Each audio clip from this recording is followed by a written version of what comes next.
Okay, so I've got it cut out now, the chunk that I'm going to be replacing in the back.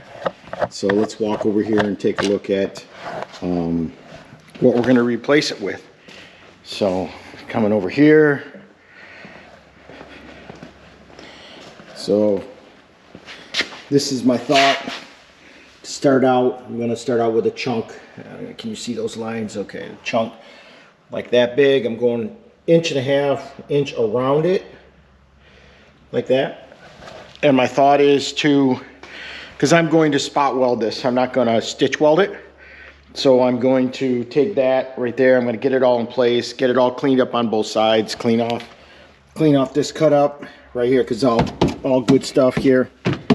So I'm going to get that all cleaned up all the way around there. Get this cut out, get it put in spot, and get it shaped how I want. And then I'm going to plug weld it. So yeah, so that's my plan, is to you know, cut out the bad spot, take my steel out of my floor pan here, get it somewhat close, and then go from there. So here I go. I got to get this this pan cut out now. So I'm going to get the pan cut out. I'm trying to stay away from the support brackets because they're good still. So I need to clean them up and then 415 them, but I don't see a real issue with them. So that's my plan, is to keep that, you know, the way it is. So here I go, and I'll let you know when I'm ready to put this thing in the car, and we'll take a look at it.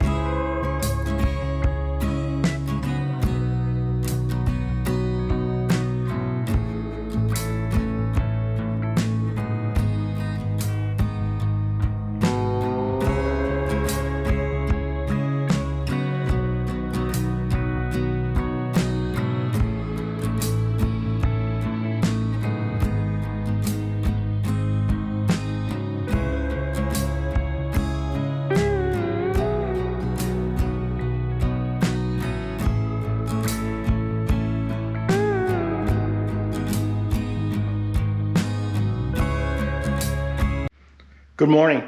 So Monte floor deconstruction day. So I'm not doing anything constructive, I'm deconstructing. So you can see I've got this torn out. Yep.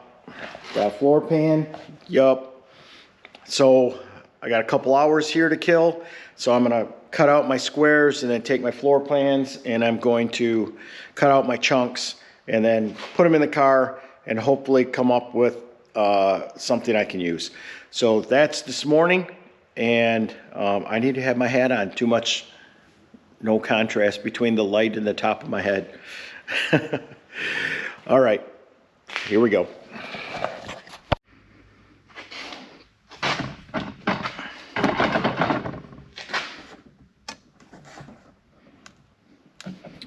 Okay, so you can see now how I screwed in the perimeter all the way around.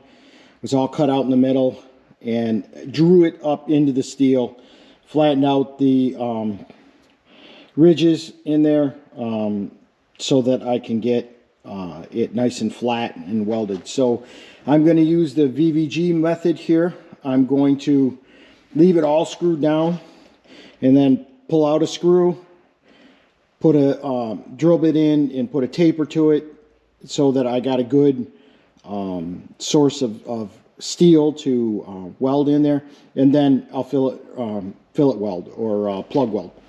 So then I'll go to a different spot and I'll do the same thing. Now I already ground the steel smooth on the inside here, so I'm all good there. And I'm just going to work my way around.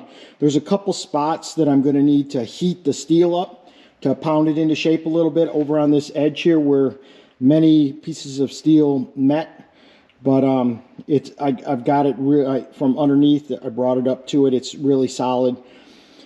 So I'm obviously going to seam seal this when I get done from the underside and the upper side, and then I'm going to pour 15 it. Well, I'll probably pour 15 it, seam seal it, and then I'll take, and when I get done, I think I'm going to put the bed liner stuff on it, just you know, for sound deadening and make sure everything looks good. So it's under the carpet, obviously, so I really don't need to worry about it, but job done well is job done right. So yeah, so we got it good. That steel just worked out perfect. I just cut the shape I wanted out in the old one, laid it into the steel, the Firebird floor pan, and I cut section out, put it right in there, and yeah, it fits really nice. So I think this is going to be a win back here, and you know, we're going to restore this floor. You know, obviously this is not a restoration project, or I'd be cutting the whole floor out. So I'm not doing that. Everything is really solid except for a few spots. So it's going to be probably 90%, which I call a win for this project. So here we go.